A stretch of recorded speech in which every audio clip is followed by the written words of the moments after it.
Hai semua, selamat bergabung kembali di channel DC Indonesia. Terima kasih bagi yang sudah subscribe dan yang belum, ayo kapan lagi kalian memberikan support untuk channel ini agar semakin berkembang. Karena dengan mengaktifkan notifikasi, menekan tombol subscribe, tentu saja channel ini selalu rutin membahas cerita-cerita komik DC. Nah, untuk kali ini, video ini kita akan membahas pembahasan edisi yang terakhir, yaitu edisi yang keempat dari arc cerita serial Kingdom Come, sebuah kisah yang berada di luar kontinuitas timeline DC utama. Namun sekarang sudah dipastikan berada di bumi ke-22.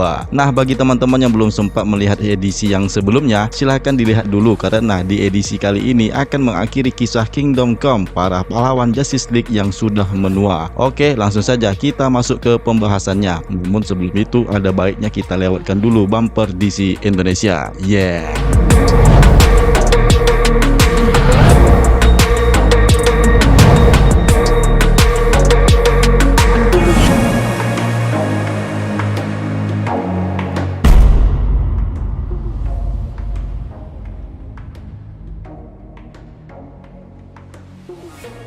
Seperti biasalah ya kan, mengawali cerita dari edisi terakhir ini menampilkan bayangan siluet antara pertempuran yang dapat kita pastikan itu adalah bayangannya Captain Marvel melawan Superman. Dan ada narasi yang menyatakan ada suara-suara dan guruh dan kilat dan gempa bumi. Ini adalah mimpiku. Lebih itulah di mana Norman McKay dan The Spectre menyaksikan pertempuran yang ada di Gulag, yang artinya Armageddon telah dimulai. Di mana pada saat ini Justice League sedang berperang melawan manusia super nakal yang lolos dari Gulag dan kini ingin berperang dengan mereka. Superman sedang berjuang dalam pertempuran tanpa harapan dengan Captain Marvel yang kekuatannya seimbang dengan Superman, menjadikan Captain Marvel sebagai musuh utama Superman. Terlebih lagi Captain Marvel yang telah dicuci otak oleh Lex Luthor si botak licin. Norman McKay yang melihat huru-hara pertempuran itu tidak tahan melihatnya, memohon kepada Spectre untuk menghentikannya. Namun Spectre mengatakan dia belum bisa mengambil tindakan, bahwa harus ada perhitungan. Yang bisa dia katakan kepada McKay hanyalah takut akan Tuhan dan muliakanlah dia, karena saat penghakimannya ini telah tiba. Superman yang berusaha untuk menyadarkan Captain Marvel tidak berhasil menenangkannya. Pukulannya membuat Superman terpental. Dia tidak dapat menyadari kekuatan Captain Marvel yang bisa menyaingi kekuatannya. Sementara itu di sidang umum PBB, Wentworth sebagai sekjen PBB memutuskan untuk mengambil tindakan untuk mengatasi masalah manusia super yang jahat untuk selamanya, yaitu solusinya adalah melepaskan perangkat nuklir yang mampu menghancurkan semua kehidupan metahuman kecuali Superman, di mana mereka akan meledakkan bom nuklir di penjara Gulag. Dia mengirimkan pilot Black Hawk Squadron untuk melakukan pekerjaan yang tidak terpikirkan dengan mengirimkan bom nuklir bermuatan destruktif. Dan saat dia kembali ke ruangan kerjanya dan melihat pesawat itu sudah lepas landas, dia merosot ke kursinya dan menundukkan kepalanya, merenung apakah keputusannya itu adalah yang terbaik untuk perdamaian dunia. Sampai saat ini The Spectre dan Norman McKay masih melihat penampakan mereka dan kembali melihat apa yang terjadi di penjara Gulag. Nah, disitulah di penjara Gulag, tempuran yang terjadi di sana membuat Justice League tampaknya kalah jumlah dan tidak bisa menghadapi para metahuman yang brutal dalam serangan Justice League, sehingga para pahlawan yang dipimpin Wonder Woman pun menjadi kewalahan. Yang akhirnya tim metahuman Batman pun muncul untuk membantu Justice League. Nah, dengan adanya The Silent Cavalry-nya Batman setidaknya dapat mengurangi beban pahlawan Justice League untuk menghadapi pemberontakan metahuman yang nakal. Di saat Zatara dalam ancaman yang kritis, dia akan dibantai oleh Von Bex. Wonder Woman yang ada di sana langsung menikamnya dari belakang dengan pedangnya. Batman pun kemudian menghampiri Wonder Woman yang ternyata sangat brutal, melakukan pembantaian yang tidak ada ampunnya. Kemudian Batman pun mengatakan kepadanya untuk tidak melakukan hal yang seperti itu lagi. Batman mengatakan kepada Wonder Woman dengan alasan seperti itulah di mana sebenarnya Wonder Woman dicopot dari tugas dan warisannya yang ada di Paradise Island karena dia tidak cukup keras dalam misinya, sehingga dia terpaksa melakukan pembantaian.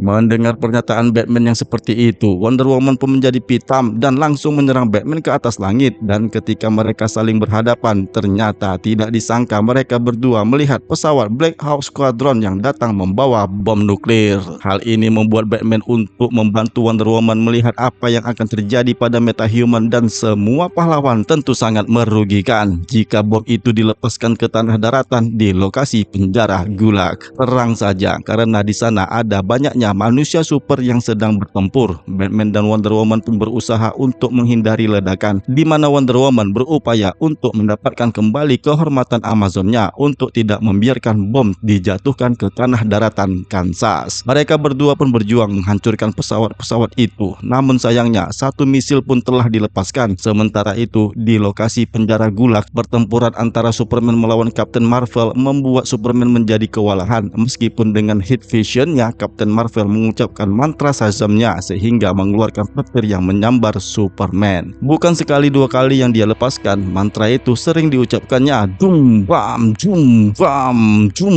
Nah, di mana Captain Marvel terus-menerus melempari Superman dengan sembaran petir Shazamnya. Namun bagaimanapun juga, Superman yang sudah tidak menahan lagi kesabarannya itu akhirnya berhasil menangkap Captain Marvel di saat wujudnya menjadi sosok Billy Batson. Mulutnya ditutup oleh Superman agar menahan Batson tidak lagi mengatakan mantra sihir Shazamnya. Nah, di saat itulah Superman pun mencoba untuk menyadarkan Billy Batson dengan kondisi mereka yang seperti ini. Terlebih lagi karena pengaruh Lex Luthor si botak licin yang sudah mencuci otaknya untuk tidak melakukan seperti itu lagi. Namun Superman melihat ada misil yang tadi yang dilepaskan oleh pesawat Black Hawk Squadron. Meskipun satu, ya ledakannya itu akan menghancurkan kota Kansas sekali lagi. Superman pun menggunakan heat visionnya untuk menghancurkannya.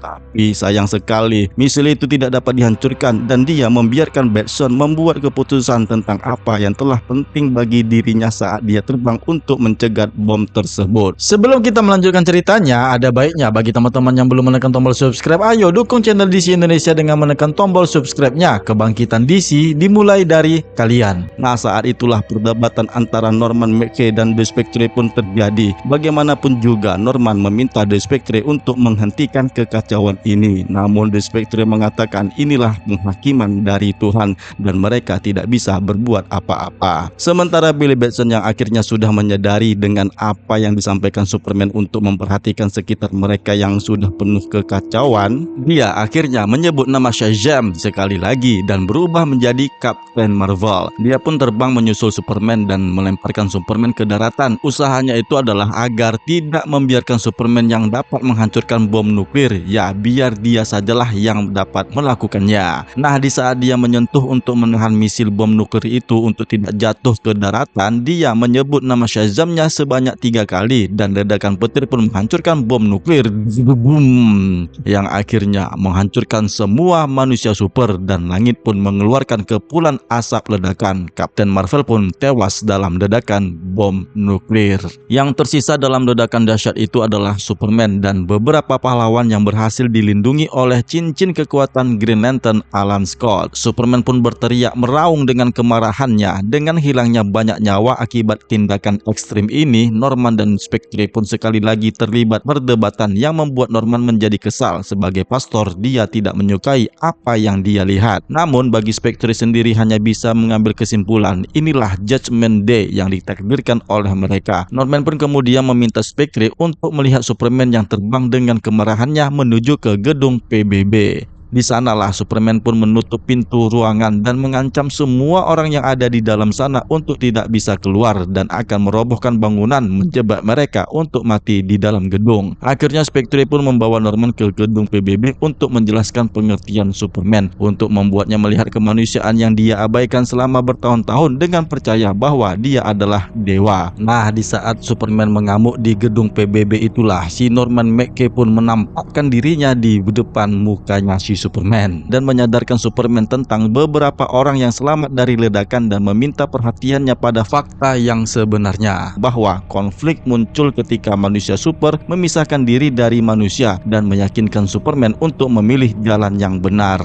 Superman pun akhirnya mengalah. Beberapa pahlawan yang selamat dari ledakan menyusul Superman ke gedung PBB yang ada di sana, yaitu Green Lantern Hal Jordan, Batman, dan Wonder Woman. Akhirnya Superman pun berkumpul dengan mereka dan menjalin hubungan yang baru dengan orang-orang untuk menyelesaikan masalah mereka, bukan memaksakan kekuasaan mereka di antara laki-laki, tetapi bekerja untuk mendapatkan kepercayaan mereka. Saat para pahlawan yang berkumpul melepas topeng dan helm mereka sebagai simbol itikat baik untuk mencapai tujuan tersebut, Superman menggantungkan jubah Captain Marvel di tiang bendera sebagai tanda pahlawan. Sementara Norman dan The Spectre kembali ke dunia roh dan melihat perkembangan yang dilakukan oleh beberapa pahlawan kehidupan selanjutnya. Di mana ini terlihat Batman yang mengubah Wayne Manor miliknya yang hancur itu menjadi rumah sakit menggunakan Lex Luthor si botak licin dan sebagian besar anggota Mankind Liberation Front sebagai bagian dari stafnya. Nah, sedangkan Wonder Woman dikembalikan ke tempatnya yang semestinya sebagai putri Paradise Island dan sekarang memulai perannya sebagai guru manusia super. Sementara Superman yang memulai pekerjaannya memulihkan gurun Kansas menjadi lahan produktif dan subur untuk bertani. Dan Spectre setelah menunjukkan kepada Norman McKay sisi kemanusiaannya sebagai sosok seorang yang bernama Jim Corrigan, mengembalikan pendeta tersebut ke gerejanya, di mana dia, si Norman McKay, sekarang menyampaikan pesan harapan kepada jemaatnya. Nah, 1 tahun kemudian,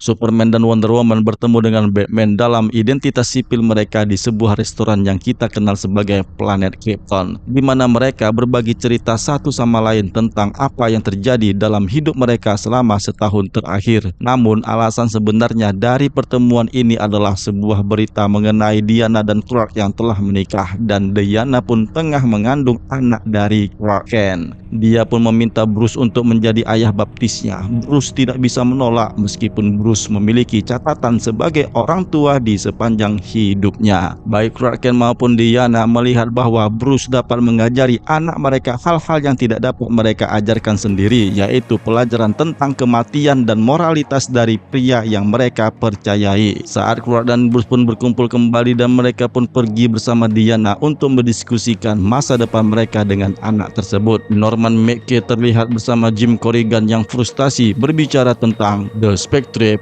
Letter, dan cerita ini pun berakhir.